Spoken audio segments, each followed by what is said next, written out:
Right, and we are live. Hello, everyone. I'm Sourabhi Dutta Roy, your project lead for the Story Project 12 by www.tellmeyourstory.biz, and I welcome you all to the fourth episode of the Women Without Names series. I feel extremely privileged to have with us this evening Dr. Anita Nahal, Professor Jyotsna Singh, and Professor Sourav Banerjee.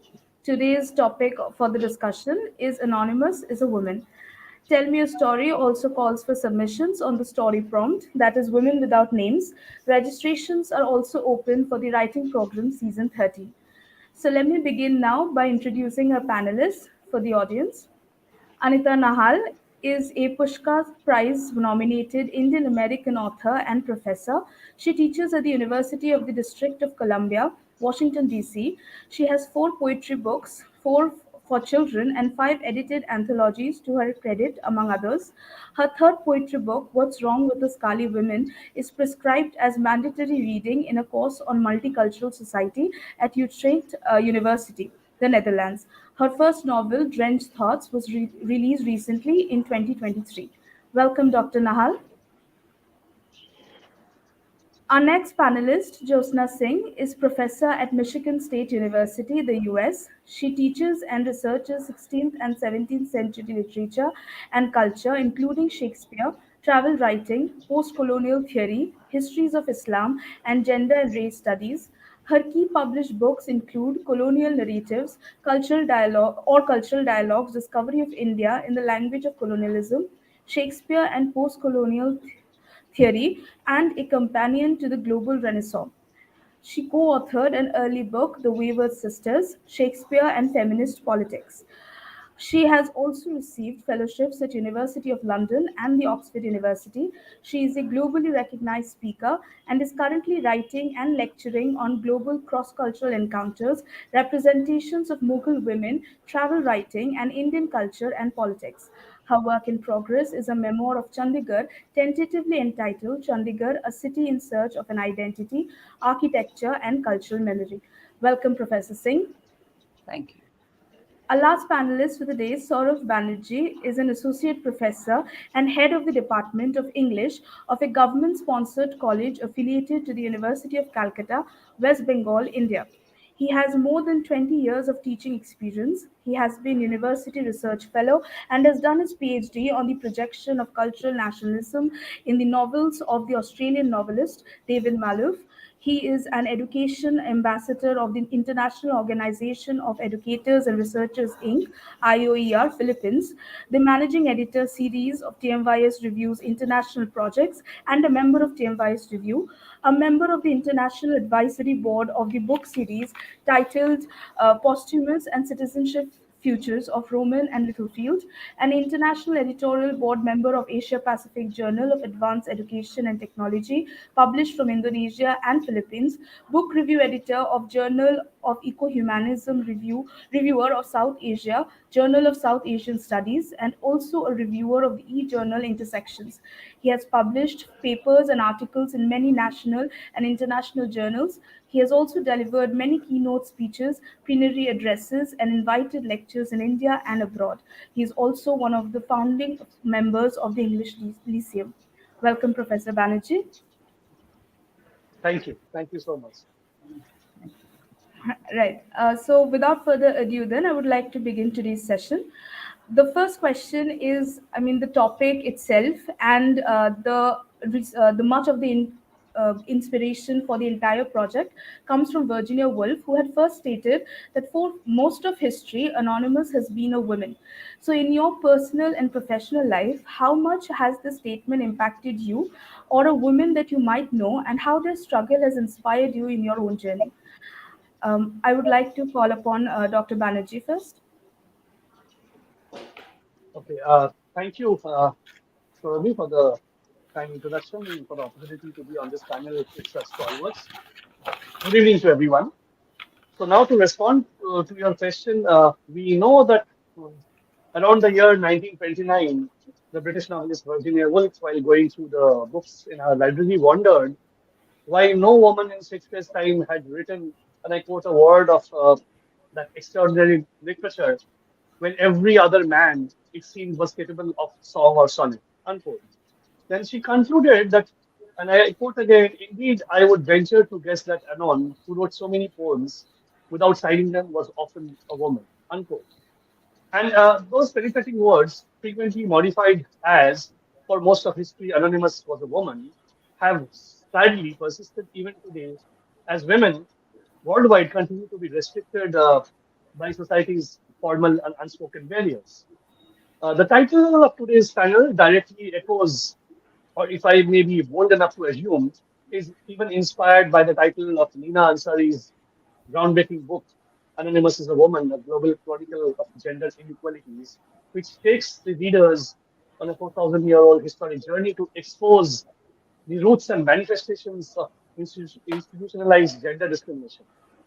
And now to talk of my personal experience, a few years ago, actually, I had gone to a village in a place called Rampurhat, which is in the district of Birbhum in West Bengal, for conducting a government survey. And we were interviewing the female panchayat members. So one of these ladies, to whatever question we were asking her answer was, and I quote, "Shoshur Baba Jane," which translated in English means, "My father-in-law knows." So we were flabbergasted. So ultimately, upon more inquiry, we found out that her father-in-law was actually a member of that seat, or he was elected from that seat for three consecutive times, and that on that particular occasion, because that seat has been, rather had been converted into a woman's only seat, he could not contest. So he was forced to field his daughter-in-law as the candidate. She won. She became the panchayat member, but the father-in-law remained the de facto member of the panchayat, taking all the decisions, and she was just a rubber stamp. Now that's how anonymous can be, and definitely inspiring moment for all of us to be working hard on this further.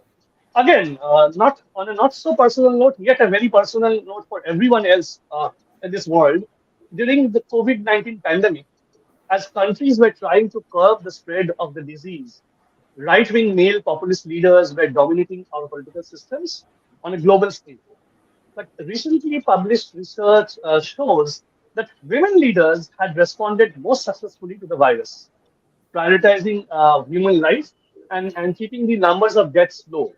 But of course, all we kept hearing during the times of COVID was of Boris Johnson with his famous or infamous herd immunity dictum, the flamboyance of Donald Trump, and Justin Trudeau with his famous hair flip during the press meets. But the good works of the German Chancellor Angela Merkel and the subdivisional magistrate, the IAS officer Tina Dabi's Gilwara model in containing COVID-19 were less talked about. And these women are definitely my personal inspiration with regards to your question. So I would end with that. That would be my first response for the day. Thank you, sir, especially for bringing in the context of the pandemic, which we are still, uh, it's very recent. The scars are very recent from there. Moving on, I would like to invite Dr. Nahal now. Hi, thank you. I'm very glad to be here with all of you. Yes, I going back to Virginia Woolf, I agree with Virginia Woolf, and I may add that for most women, it is still the same, especially for poorer women or women from marginalized communities, whether it's class, race, ethnicity, religion, language, culture, politics, and so forth. All these are huge factors in continuing the anonymity of women's voicing and the telling of their own stories, even though almost half, not fully, 49.7% of the global population is women. History comes from the Latin word histor, and among other things, it implies the story of the wise old man. And women ask, well, where was the wise old woman? So, we have had word changes like her story or shiro, and of course, changing terminologies such as chairperson. So, semantics are critical. And sexism is apparent even as research has shown has shown, even towards women's research and their voices, that women's research has shown that women's voices are considered shrill and loud. So, according to an article in Time magazine in 2016 by a professor who teaches music at Dartmouth College, William Cheng, According to that research, the very communities that are marginalized or oppressed, like women or LGBT communities or BIPOC individuals, those very communities are urged to keep their voices down, to stay calm, to laugh a little. So, words like chill or relax are common terminologies that some men employ against women. So, for one reason or the other, women's voices are still held in abeyance from reality, the reality of existence or contribution, or the fact that human species come through a woman. Though it's heartening to note that many women are not holding themselves back in the anonymous paradigm. Now, to give you one example from my personal research, let's take political movements. There are many women who have involved themselves and still do in political movements, but may not necessarily be recognized.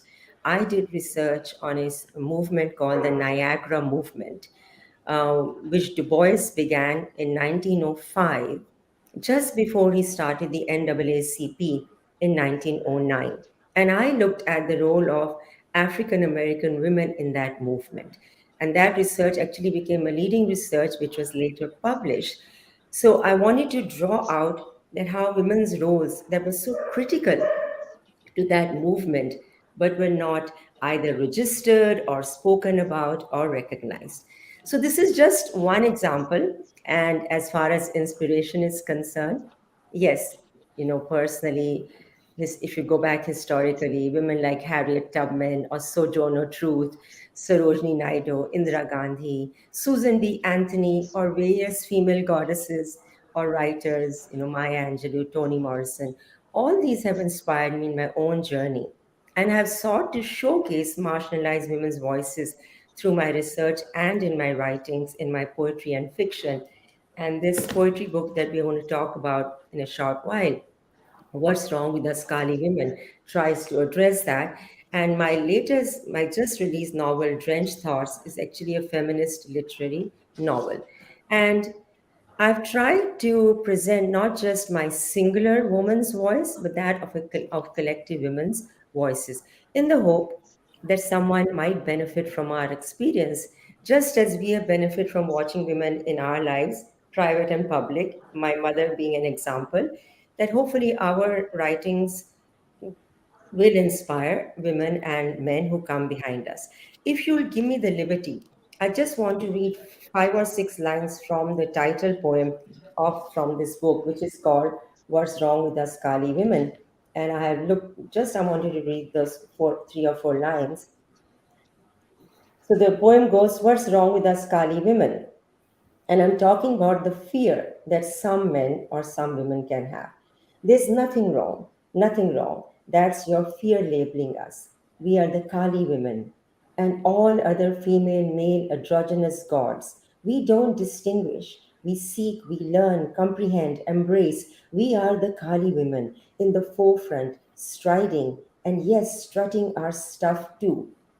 So anyway, it goes on. So I end with a reference again and again to Ma Kali uh, in the poem, which of course I'll talk a little bit more about later on in our discussion today. So thank you. Thank you, ma'am. Those were beautiful lines. Especially, thank you for bringing in the entire discussion on the women voice, the shrillness of the voice. That reminded me personally of the entire fangirl hysteria that comes, when a fanboy is accepted but a fangirl is not. And the hysteria is a word related to fangirls itself. Anyways, moving on, welcoming Professor Singh to share her thoughts. Thank you very much. I'm a literature professor and I've spent my life teaching literature. And I'm so glad you used this quote from Virginia Woolf because she has been a great inspiration both in my literary work and in my personal life. This line is from A Room of One's Own, where she maps out the whole trajectory of what women lack. Women's colleges have less money, women have less space, less independence. And she also, the word anonymous comes from the Renaissance, where so much of the writings were anonymous. But actually, as we've learned now, there were many women writers, they were closet dramatists, playwrights. There was a poet who's one of my favorite poets, Mary Roth, and her sonnets are now acknowledged as, I think, in some ways, richer than Shakespeare's. So I think she reminded us of the challenges faced by women writers. But what I want to stress, and even later, is that representations of women that came through history, mostly by women writers and also by some male writers, really gave empowering role models, empowering voices to women. And Virginia Woolf, faced many challenges. She didn't go to Oxford and Cambridge, and yet in her novels, Mrs. Dalloway, To the Lighthouse, she dramatizes through the stream of consciousness women's struggle to find voice, to find identity. In To the Lighthouse, Lily Briscoe, she's an artist, and throughout the novel, how to, perform art. So for me, I have also been inspired by a lot of other women writers, ranging from Sylvia Plath to Margaret Atwood. And in India, I've been very inspired by the Gitanjali Shree's book, Ret Samadhi, which is now translated into The Tomb of Sand, which was, got the Booker Prize. So I always tend to look at things a little more hopefully, that, while the world has silenced women, as you said, and women's voices, there is so much rich literature to which we can reach. And literary creation, as Anita, you're a literary creator. So you can create voices which can enable feminist readings. And I think good male writers can enable feminist readings. We don't know what their politics are. So I would just like to give a special shout out to remembering Virginia Woolf, and I would urge young men and women to reach out to her novels and to see the way in which she reshaped representations of reality. The stream of consciousness after the First World War completely reshaped the old coherent grand narratives. Her novel, which is not that well known, Jacob's Room, that is about her young brother, who was killed in the war, and it's a beautiful novel. So I would just like to do a shout out for all the women novelists who have and poets, who have empowered and inspired us. Well, her novels are a bit difficult to get through, but I hope more and more people read those for pleasure and not just for literary analysis. Thank you, ma'am. Moving on, my next question is for Dr. Nahal. Uh, well, we always say the desired female behavior is expected to be genteel and full of compassion. Traditionally, if we are bringing the Hindu gods and goddesses, then an ideal woman is represented as goddess Lakshmi, but never as goddess Kali, which is always, you cannot be a Kali. So, but from that perspective, would you like to talk to us about the depiction of women in your poetry collection? What's wrong with the Kali women? Thank you for that question. So, first of all, Goddess Kali isn't harsh or not compassionate without reason. She is, in fact, considered a prime mother figure. Similarly, Goddess Lakshmi or, say, Sita, too could and did show their strength in their own ways.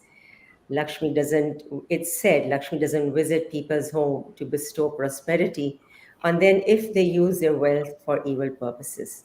Sita, when pushed to defend her feminine purity twice, finally decided to give up all. So therefore, in my book, I have employed all of these goddesses, including Durga and Draupadi.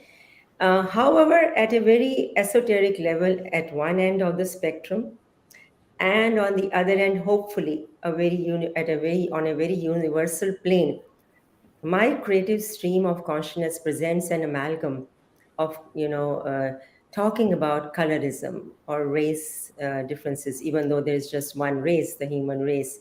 Race is an artificial construct. I talk about gender and patriarchy. As I referred to the first poem, that's where the title was taken from. I wanted to deconstruct the vehemence attached to dark skin color and to a woman's right to express and self actualize, and to her power to speak, and to be shrill and loud at times. If you're subjugated and you're oppressed, when you finally speak up, whichever marginalized community we are talking about, then others are shocked that oh, these individuals can speak up. At the same time, in my book, I wanted to break the myth of exoticism, be it about beauty or sex or professional empowerment. Some men and some women too often put women on pedestals. In private spaces, the domestication of women, you cook the best, you bring up children the best. And in public spaces, the sexualization of women, you are so beautiful, so exotic. In both the public and private spaces, putting women on pedestals is to gain some benefit by some men and by some women too, depending on the age and what relationship you have within the household. And while all this is going on, this pedestalization, at the same time, some men and women tell women to keep quiet, to shut up, basically, to speak low or behave, or as I said, chill. So, on the one hand, raising the specter of gender domestication and sexualization while controlling her ability to succeed, to speak up and stand for her rights against, or to speak up against, against violence. All this is actually very well documented methodology for some men and some women to dominate women because of their own insecurity and fears.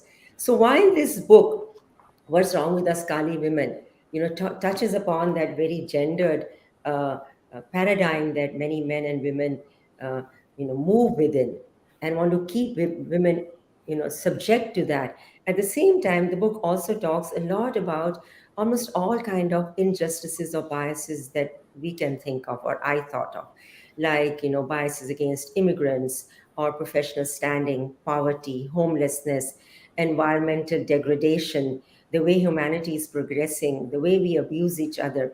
All those things have been brought out in the different books. And my overall, to end with, my overall attempt was to show the beauty of womanhood, of motherhood, the sensuality, the caring, and humanity of women, but also show the strength and rejection of oppression, which Kali is about. Kali is a goddess of destroyer of evil. And also wanted to bring talk about, for example, single motherhood and single parenthood. That also is fine. Everything is fine as long as the woman is strong and can also carry others with her courage and her optimism.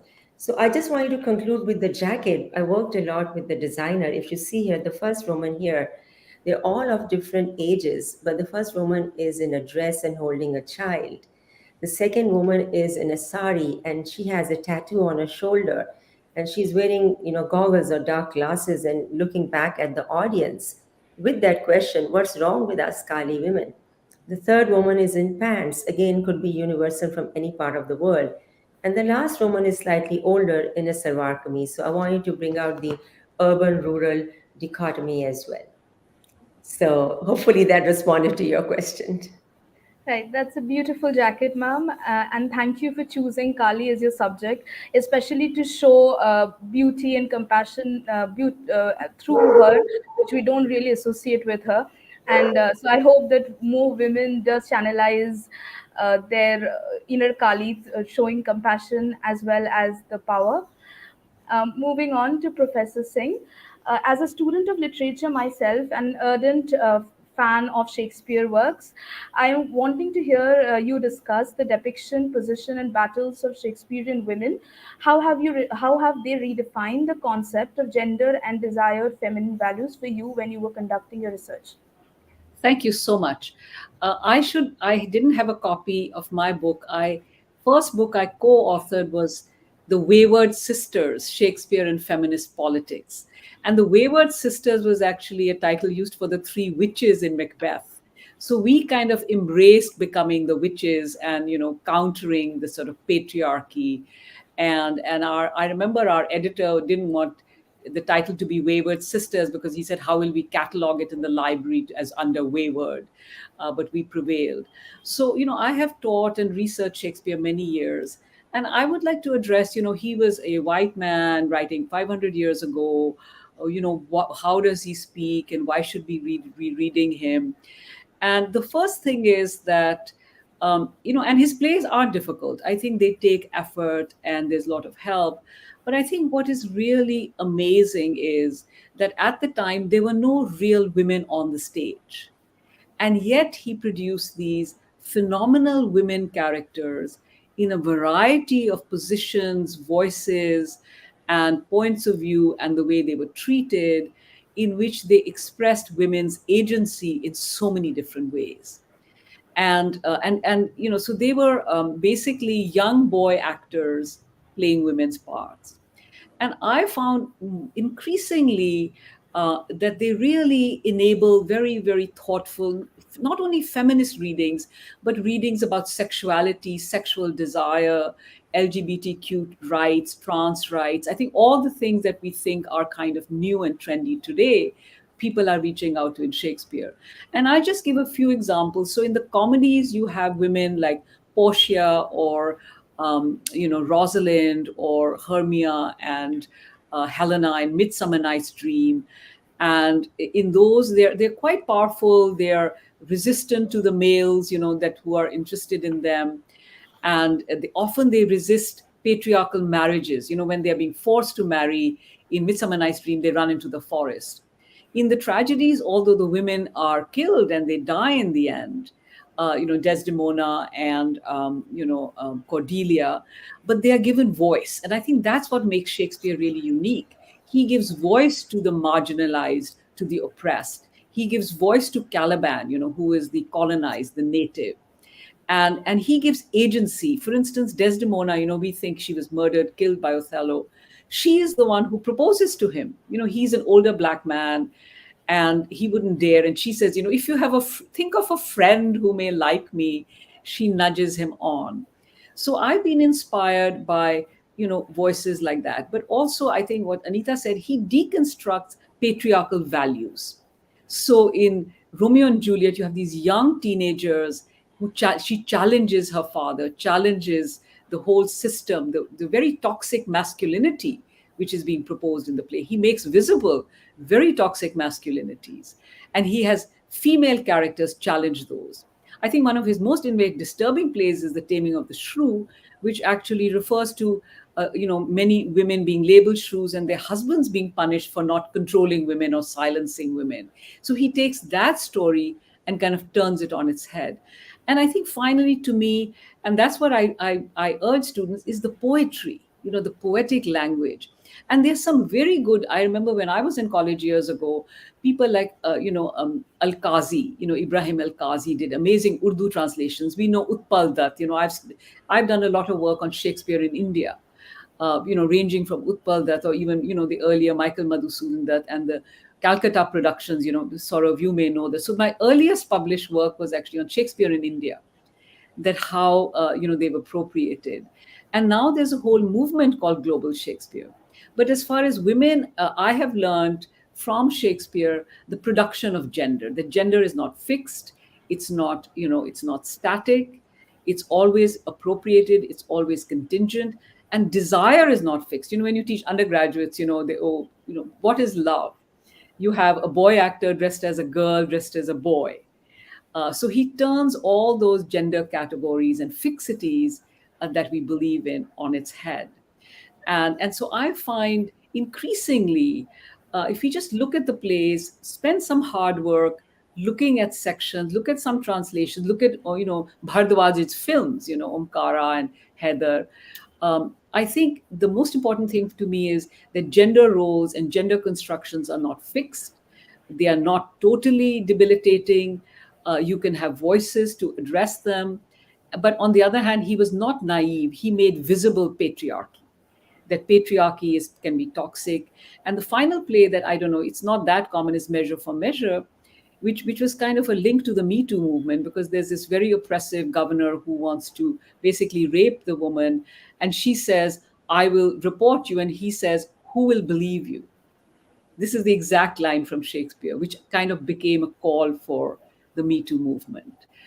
So I would urge people to look at his creation of, women. As I said, there were no real women, and to look at the sort of ways in which sexuality and desire are kind of negotiated, which is the world we live in today. Everybody's negotiating sexuality and desire. We haven't moved beyond that.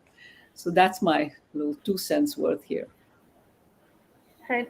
If I ask you, ma'am, which Shakespearean women character would be your pick for the most strong or the most that you like, mine would be Lady Macbeth, because if I can use a modern term for all the vamp, she's a total vamp, and all the.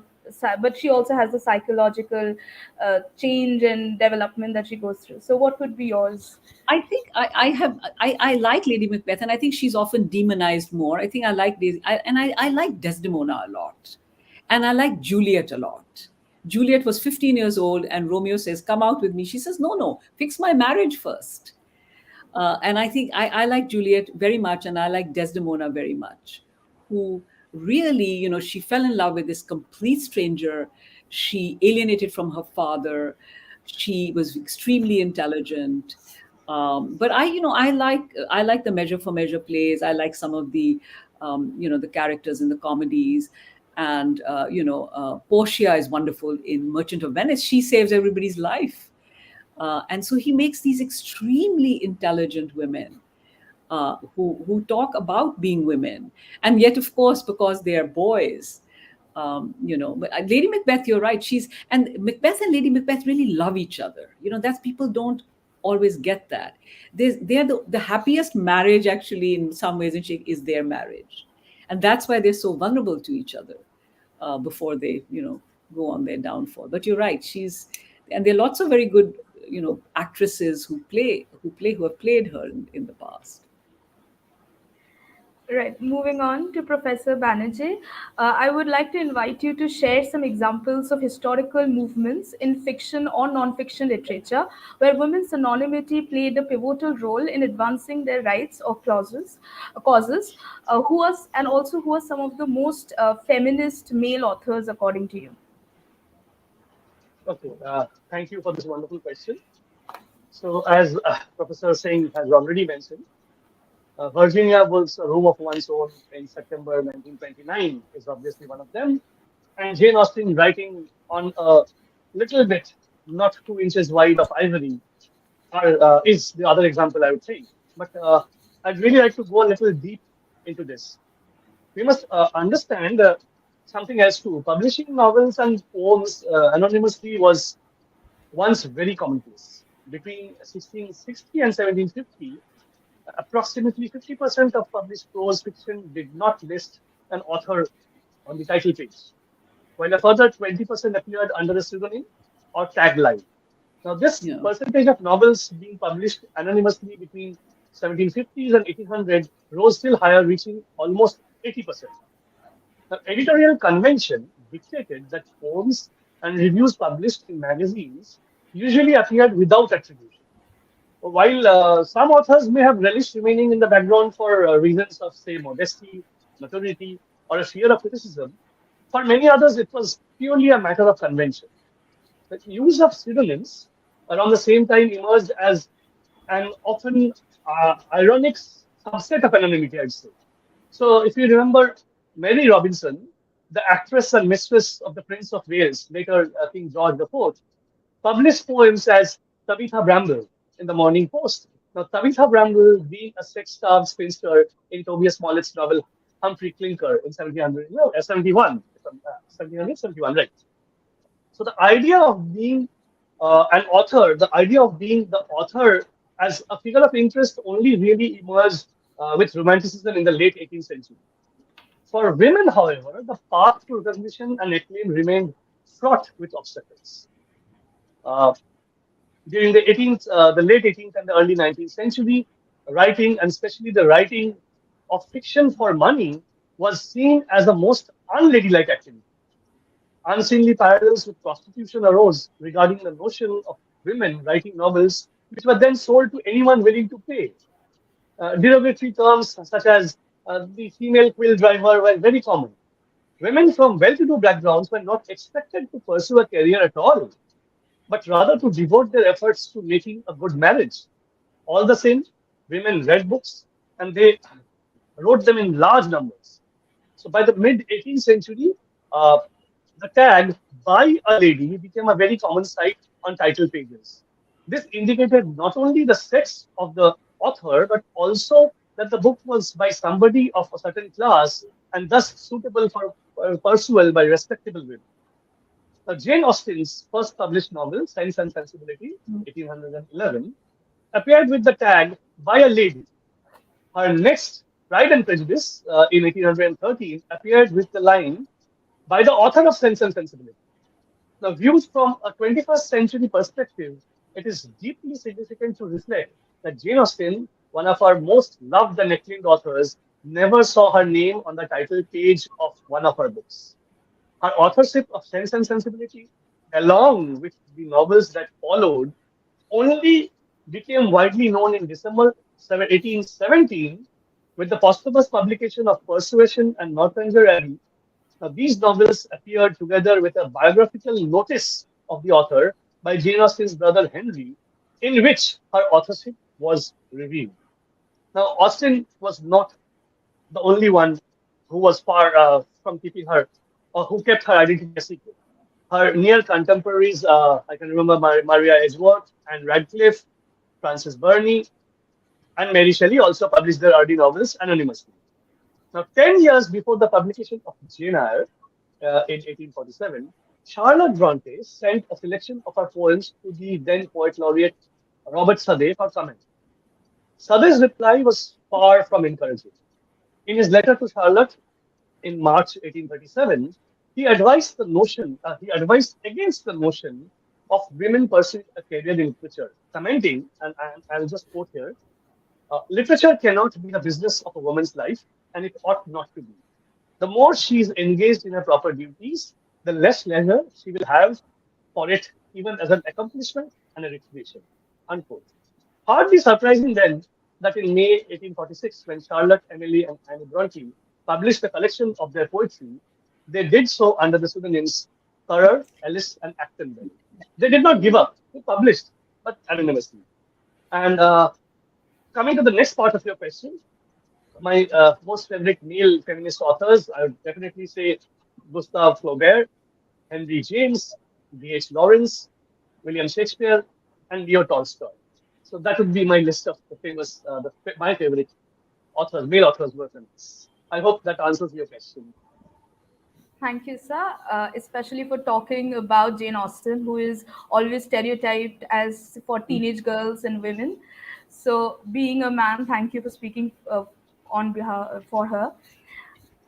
Moving on to Dr. Nahal, in your anthology Soul Spaces, Poems on Cities, Towns, and Villages, you have talked about the new and altered meaning that spaces have acquired in recent times. In living such busy lives amidst massive crowds, what would soul spaces mean to you, and how do you think these spaces affect the concept of women's anonymity? You are on mute, ma'am. If you could just. Can you hear me now? Yes, ma'am. Sorry.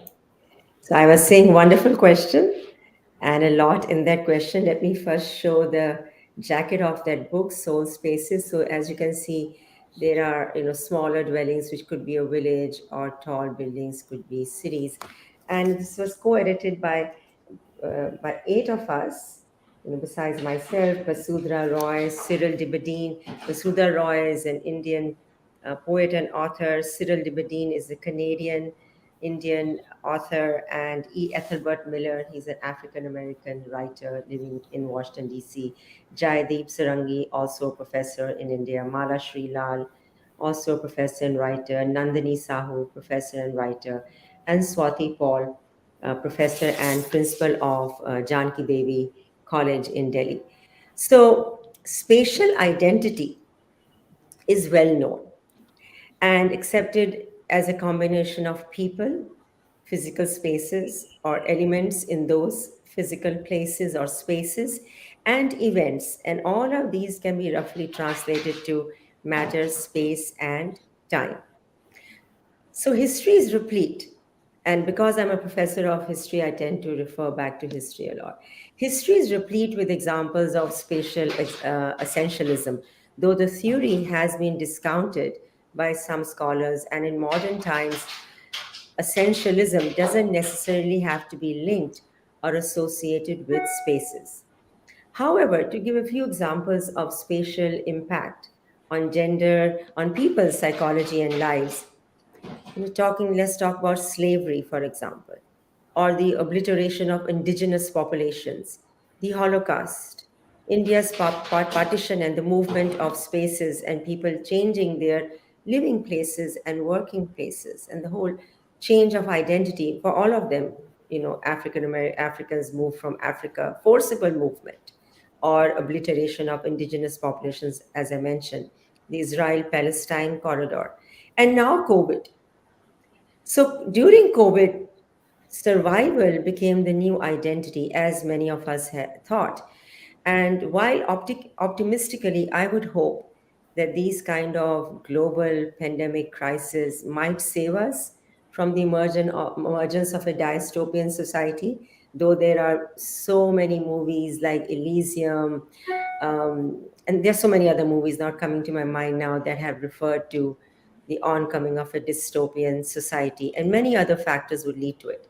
But coming back to COVID as the new identity in recent times, Italian psychologists Rosas and Manarini said that COVID 19 became the invisible other, and the socio-spatial distancing within 1 meter individual bubble. So we created these artificial bubbles during COVID for survival. And many authors have written that because of that, people started to think less about who they were in terms of ethnicity or religion or gender, because COVID did not distinguish. It took down anyone that whose body was weak enough to be taken down. So keeping that in mind, and the fact that we come from somewhere, all of us, our roots, so to say, though we are all from Earth. But due to border existentialism, I got together a team of established scholars and writers whose names I have given to you before to co edit this book. And we called it Soul Spaces. And our wish was to provide through these poems a correlation between space and the notion of home and our heart and soul. What does our soul desire? So, spaces can be dear to us or starkly disliked, maybe due to a pandemic or civic strife or natural calamities or abnormal and forced movements of people. Spaces can be both beautiful, so maybe, or terrible for us. Maybe our native village or a town or a city, for whatever reason, could be beautiful. Maybe our child was born there. Maybe we got married in a particular city, or maybe we got our first job. And home can also be a person. If it's not a physical space, a person provides you that comfort and that security. So we wanted to connect spatial identity with the spatial preference of home, whatever it could be for someone. And to the last part of your question, yes, spaces, especially in private but also in public spaces, affect the women's anonymity construct due to what I think is the notion of safety. Do women feel safe inside what we call the four walls of a home slash house? First of all, what terminology do we use? Do they feel safe with a person? Do they feel safe in a working environment or in the marketplace? And where the response is an emphatic no, what happens to those women? What do they do about it? And for me, this question of yours brings the conversation back full circle with where we started with Virginia Woolf, for whom the world was not a safe place, and people ridiculed her and they thought she had imagining it, she was imagining it all in her mind. They ridiculed for her imaginary conceptualization of many fears, but for her it was real, which ultimately led to her suicide. So for us, Soul Spaces was really a collection of, and we have poets from all over the world contributing, and from different ethnicities, gender, nationalities. And we kept the grammar of different places the same, so American English or British English. We wanted to showcase the diversity of voices talking about spaces, spatial identity, spatial preference, and the notion of self and home. Thank you, ma'am. Your discussion on home and spaces made me think of The Hungry Tides by Amitav Ghosh, where there is this diasporic woman, Priya, who comes to India for the first time, and she smells some crab, some cooking of crab by another character, and even though she's never been to India, she thinks of it as home, even though she's new to the country. Right. Moving on to Professor Singh. As an Indian professor teaching in a US university, how do you address the gender question and identity expression in your classroom, given that your culture of origin and workspace are so diverse? Thank you very much. I'd like to, before, give a shout out to Sourabhi Banerjee's list of feminist male writers. I love them all. Thank you. I think that was wonderful. And I think we need to never forget them, people who address that. I think I'll just give you my kind of little intellectual and personal history. So I came to the US really to do a PhD in either contemporary American literature and contemporary American poetry. And then I was sort of being nudged and encouraged to work on, what was then called Anglophone literature and do something sort of Indian. And then I took one class in Renaissance literature. I mean, I had read Shakespeare before, and I just thought that's the richest period in Western literature. And Renaissance studies at the time was, quite a white Ivy League, Yale. They were rarely, women and men of color. They were like, if you went to 1,000 people, they'd be like 3 or 4 people. And so, and I did a fairly historicist, Western centric dissertation. And I was having a real struggle in being accepted because everybody expected me to work on, Indian stuff. And then I met a wonderful, actually, a Bengali lady at a conference. She says, why don't you write about Shakespeare in India? Why is it that I'm Indian and doing Shakespeare? And so then I looked at a lot of research into Bengal and I wrote that. And then I also began to look at race. Now it's kind of trendy. Look at Othello, look at The Tempest and colonialism. And what is so interesting is initially I had a difficult time having that work accepted. It was not considered the Renaissance because it was not, based in Greek and Latin. It was not, Eurocentric. And so my advice to graduate students is just do what you want to do. And it took a while. And so I think to me was, and a lot of it was sort of linking who I am and being Indian and working on post-colonial. And then I started working, which I've really been well known on, is travel writing, European travelers to India, the Mughals. And I'm very, very much interested in Islamic cultural production. I mean, I think Islam has brought great contributions to India. So this is a sort of shift. But in terms of classroom, I bring in all these issues. I teach diverse courses. And one of the things, and I think answering Anita and others, on one hand, we want equity, we want fairness. We don't want to be discriminated by race or gender. But on the other hand, I'm personally troubled by too much identitarian uh, identifications, putting people in boxes. So in my university, I said, I'm a professor. I don't like to call myself a woman of color. That's obvious. My work speaks for itself. And I think that's something I am troubled by. As we want to make a better world, are we just falling into identitarianism? I mean, look at the divisiveness in India, identities by religion, by race. And so my classrooms are, I think, quite surprising for students because I'm all over the place. I teach a lot of Jane Austen and the Brontes in general courses. I teach Renaissance courses. I've had directed many student PhD dissertations. And my PhD students, actually one of them who teaches in Calcutta now, they've done very different kinds of work. Some have done global Shakespeare, Renaissance, race. Others have done very formalist work on Shakespeare's plays. And so my model is slightly different from a lot of contemporary multiculturalism because I think I've made a journey and I'm trying to say that we have to move beyond orthodoxies.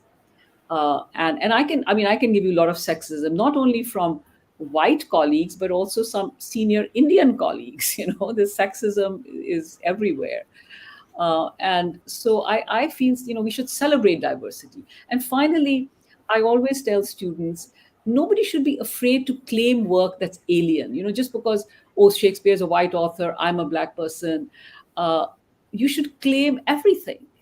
In Bengal, when the British had all of that, people claimed everything.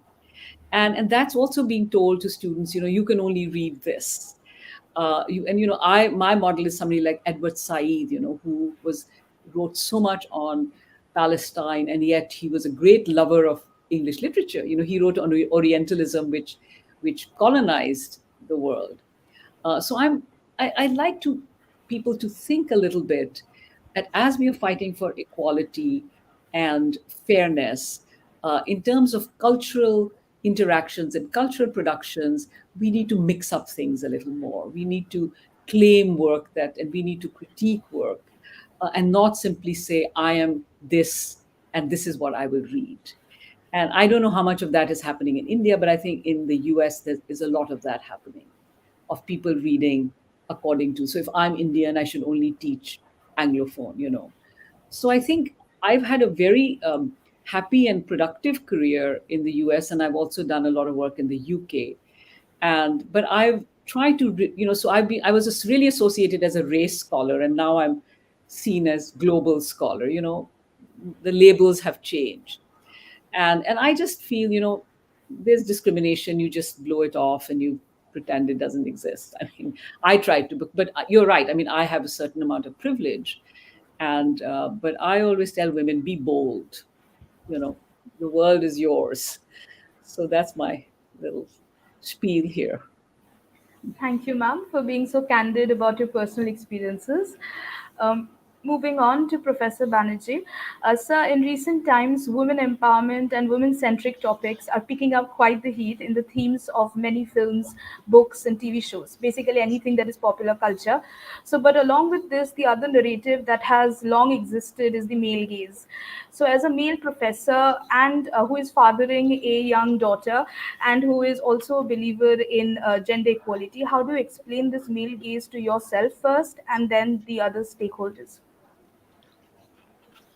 Well, that's a very interesting and difficult question. So, you see, the objectification of women has occurred for centuries, although people have begun to discuss the concept of the male gaze only relatively recently. So, let us quickly look at the history of the male gaze. So, how was the term coined? The term male gaze actually dates back to the 1972 docu-series Ways of Seeing.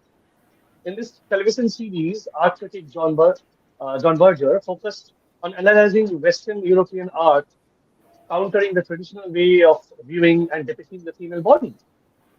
Berger argued that there had been a long cultural and artistic history of portraying women as passive objects to please men. Now, following Berger's work, feminist and filmmaker Laura Mulvey used the term male gaze in her 1975 essay, Visual Pleasure and Narrative Cinema. So Mulvey used a psychological lens to analyze the treatment and portrayal of women in Hollywood, exposing the narrative of misogyny. Mulvey argued mainstream films focused on pleasing the male sopophilia, the sexual pleasure of looking. So the male gaze has a negative impact on women since it conditions women to adhere to a patriarchal conception of how a woman should look and act.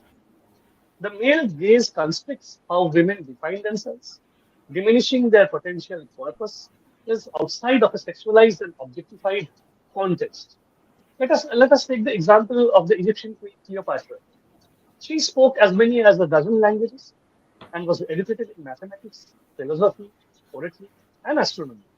Yet, propaganda painted her in popular and collective memory as only a debauched temptress who used her beauty and sex appeal as a political weapon. Now, what are the ways to counter this male gaze? So, there are three ways basically that I would like to advise to my daughter and the students in general. The first is to apply a critical lens, understanding how to identify the male gaze and spotting the types of stereotypes and negative images certain people associate with the male gaze. This can help eliminate the harmful narrative.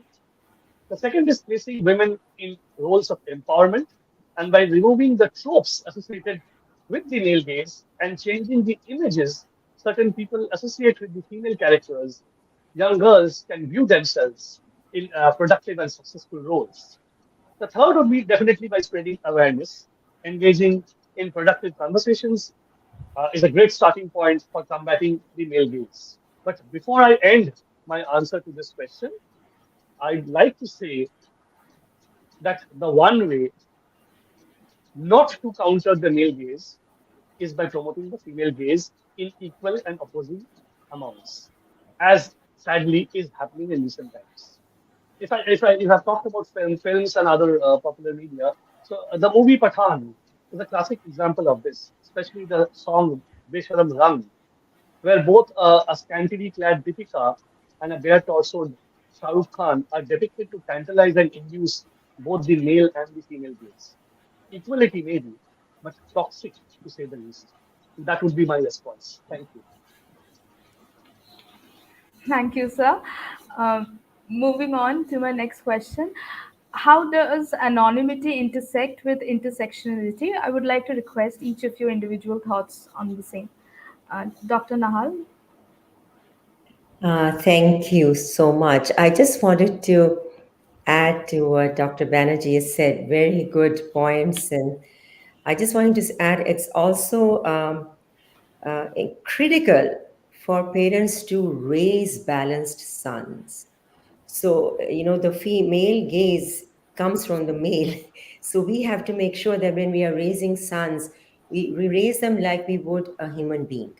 Not necessarily, oh, you can only do this, you can only play with these kind of games, you can only do these careers. Your sisters will come home and make tea for you, and you will not don't have to do it. So we have to change that entire construct, raise men to do equally all the household work, raise them to be decent human beings and to respect any woman that comes into their lives. So I just wanted to add to that is so critical for us to do that as parents. Now coming to your question, sorry, I'm losing my video. So now coming to your question, the I think the only thing I would like to add uh, um, to this combination of anonymity and intersecting with intersectionality, I wanted to talk. An author comes to my mind. His name is Franz Johansson, and he wrote the book The Medici Effect. And the Medicis were very wealthy, art-loving bankers family in Florence during the Renaissance period. And because of their wealth and their promotion to art and being bankers, so many people came to Florence. And the city, of course, boomed, but also the Medici family. Taking from the Medici family, Franz Johansson has written the book, The Medici Effect. So I delve a lot into diversity because besides being an historian by training, I'm also a diversity, inclusion, and unconscious bias trainer. And sometimes I teach courses on diversity and inclusion as well.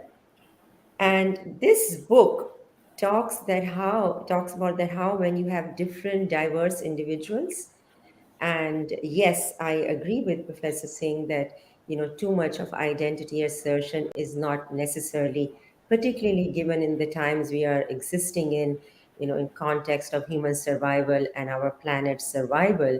And as I said, the pandemic really raised the specter of a society where the Earth will be maybe unlivable.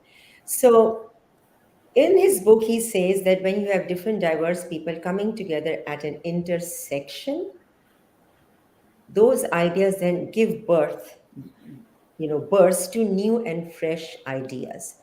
So, in terms of anonymity as well, I wanted to place anonymity at that kind of intersectionality. We cannot forget anonymity, we cannot overlook history or roots or discrimination. However, at the same time, when we are standing at that intersection where so many anonymities are pouring into, particularly if you're talking about women's anonymity, then at that time, the hope, my optimistic hope is like Franz Johansson, is that from that anonymity, it gives rise to a new voice or new voices that will address um, or help to address the anonymity that is existing at that sectionality. I also wanted to uh, bring in, psychologist Johari. There is this Johari window which talks about how we perceive ourselves and others. And there is this one corner in that square that he has in his window called the blind spot. And in the blind spot, just like when you're driving a car, you have those side view mirrors. If we don't quickly glance left or right when we are changing lanes, we can have an accident. Those are our blind spots. So I wanted to bring all that, tie that in when you asked me that question, that at that juncture of anonymity, at that juncture of intersectionality, there is the hope, in a very simplistic way, that that anonymity will give rise to a more general humanity that this world really critically needs right now and for the future. Right. Thank you, ma'am. Professor Singh, would you share your thoughts? Yes.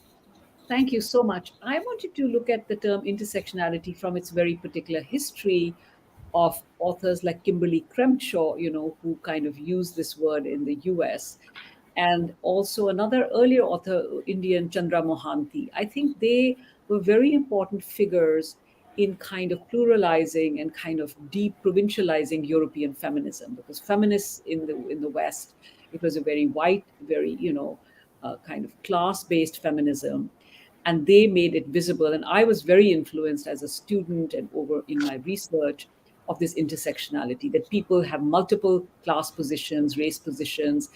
And I think both Crenshaw and then Chandra Mohanty wrote this amazing book called Under Western Eyes, where I would recommend that. It's an essay actually, where she completely blew open the sense of Western feminism. She says, and how they looked at non-European Indian women or other women, how they looked at the women's labor. And that was a seminal, I read it in graduate school and I have taught it many times. So I wanted to give a shout out to these early pioneers of intersectionality. Second, I think before I move on, I wanted to just pick up on Saurav's the male gaze. I think in today's world, we also have to kind of attend to the fact that masculinity itself has come, under critique. The kind of toxic heteronormative masculinity. And I know the Mulvey essay, I read it in graduate school, that the gaze is now already pluralized, and there's LGBTQ, and there's other perspectives in which what was traditionally the monolithic male gaze. And I think cinema, I mean, I don't see enough films, alas, I should. I think films have done a great job in film theory, and film have done a great job in making us aware.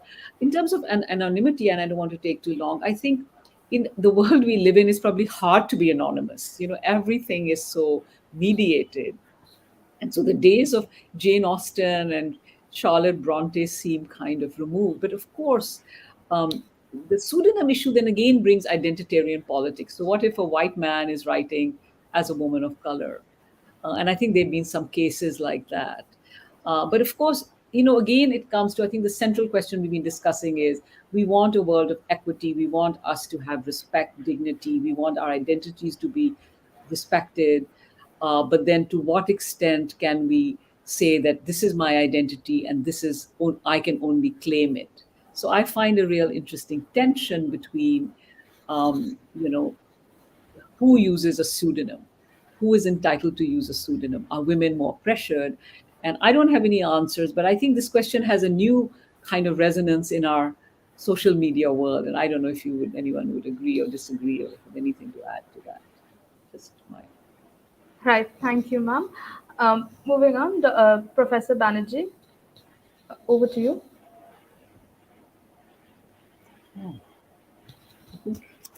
Sir, can you hear me? uh, maybe he'll come back. Okay, so moving on. Lastly, in the literary space, there are many popular male authors who have used pseudonyms over the years, like Professor Banerjee already established. Pseudonyms were never really uncommon, even for male authors. But in what ways do the backgrounds, identities, and experiences of women dominate their anonymity? And do you think that often a male author's pseudonym is glamour, while a female author's pseudonym is much more like a need? Dr. Nahal? Yes, so I won't say that men assuming necessarily a female author's or female name is necessarily for glamour.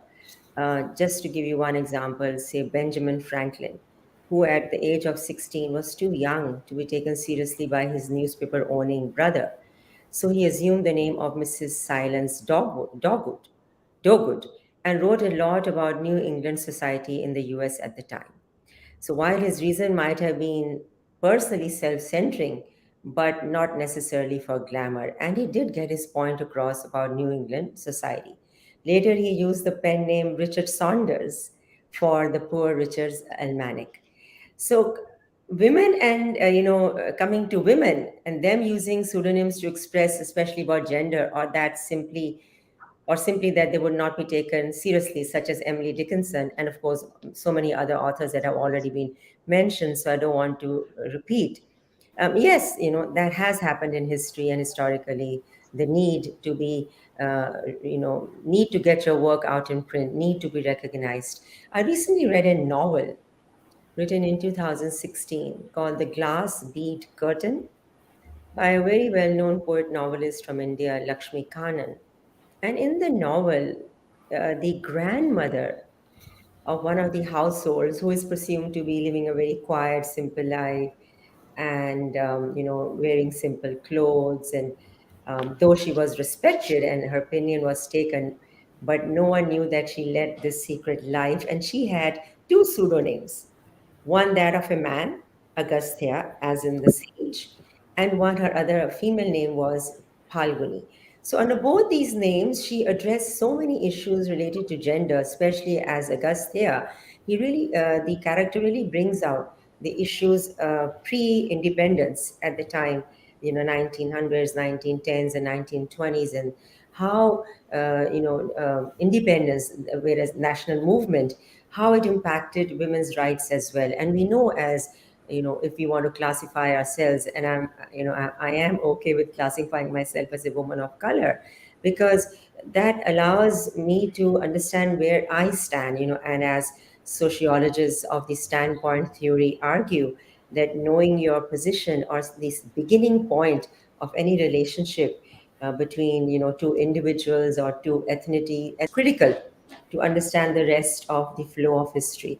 So this novel is just one example to show that pseudonyms were employed to bring out issues, critical issues of the time, while also showing the flow of personal lives.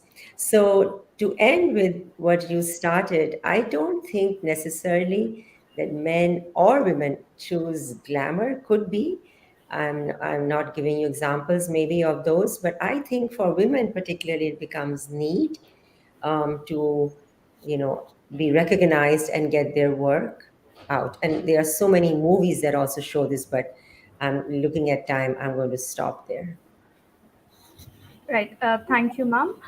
Before moving on to Professor Singh, Professor Banerjee, would you like to share your thoughts on the previous question since your camera was off? You No, were on to. actually, my system froze. So let us continue from where we are here now. So let Okay. us move on now. Then Professor I missed Singh. that entirely. Thank you so much. I think I just wanted to clear, I do identify myself as a woman of color, but I also feel that I have to always stress multiple positions. So that's one of the things I am. But I'm also, an Indian. I'm also, an American academic.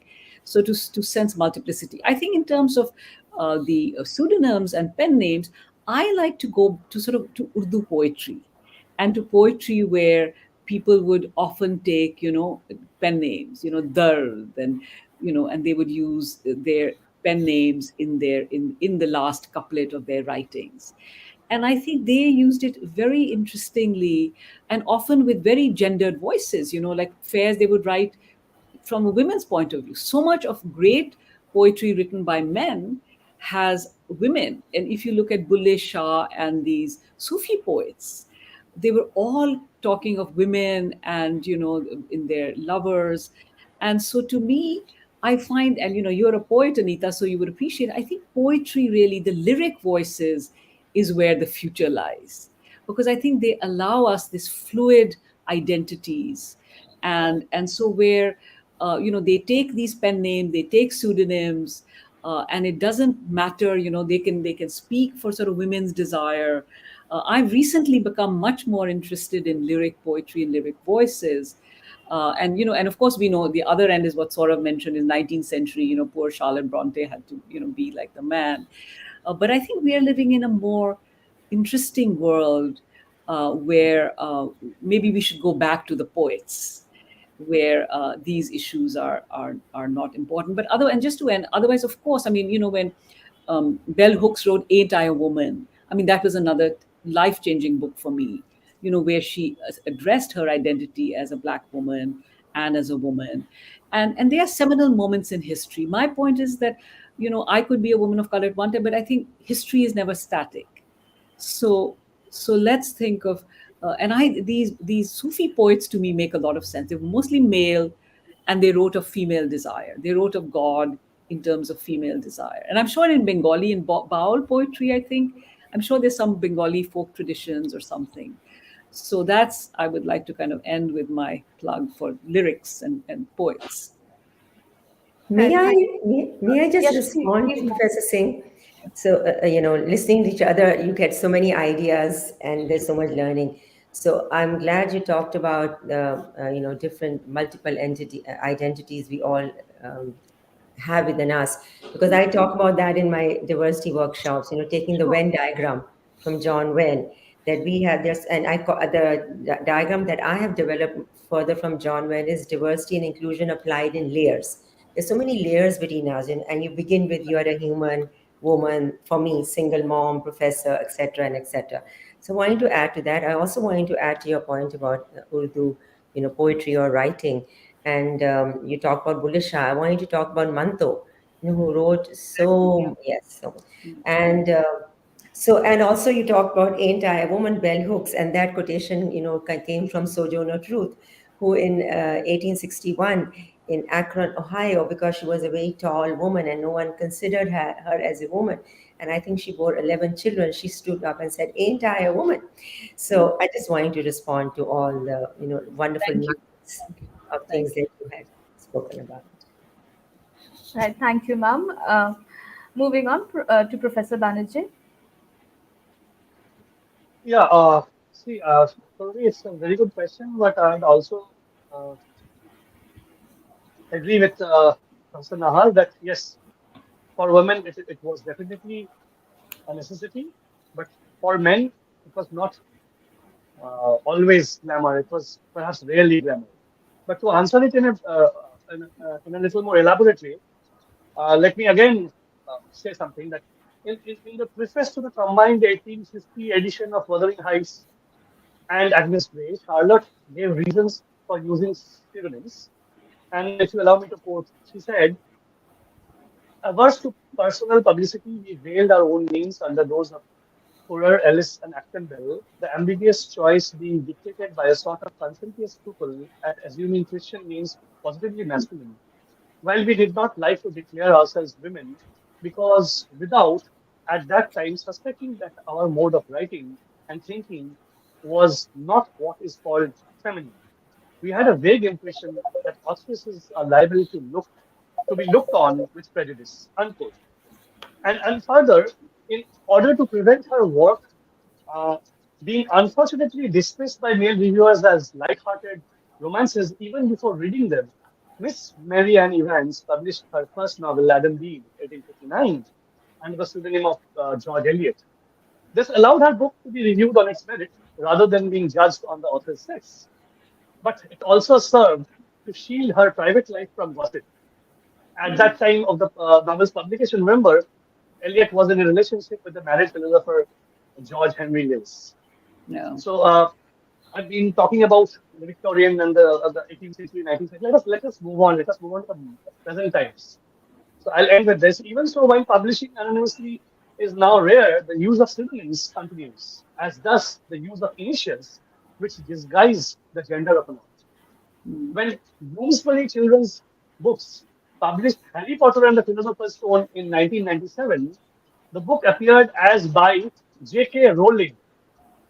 it being feared that publishing as Joan Rowling would alienate young male readers. Now, novels by men and women, we would hope, are now judged, read, and enjoyed on merit rather than on the gender of the author. But certain genres are still believed or still viewed as being primarily for men, like action thrillers, or women, like romances. So, when wishing to publish the first in a series of detective novels some years later, Rowling chose the male pseudonym Robert Galbraith. Now, today, the challenges facing women writers have changed. In the 1970s, publishers such as Virago began returning books by neglected women authors to the literary canon. Representation is now very much a concern, and ensuring that women from ethnic minorities have their work read, reviewed, promoted, and marketed on a level playing field with their peers is increasingly important. And thus, keeping women anonymous defeats this whole purpose. Exactly. Yeah. And as long as it doesn't lapse into tokenism, I would say the practice is a good one. As also, the more perspectives we encounter, the richer our understanding of life becomes. So, with that, I'd be ending today. Thank you. Thank you very much. Thank you, sir, for bringing in the question of representation. Right, that brings us to the end of today's session. Thank you once again, Dr. Nahal, Professor Singh, and Professor Banerjee for this very insightful conversation, and of course for your time this evening. I'm sure our audience would have taken something from this session for the future. Please allow me to remind you that Tell Me Your Story is calling for submissions on the story prompt, that is Women Without Names. Registrations are also open for the writing program season 30. We hope to hear from you soon. Till then, stay well, stay happy. Good night. Thank Thank you. you. Nice Thank you. meeting all of Thank you. you. Thank you very Thank much. you. Yes. Bye bye.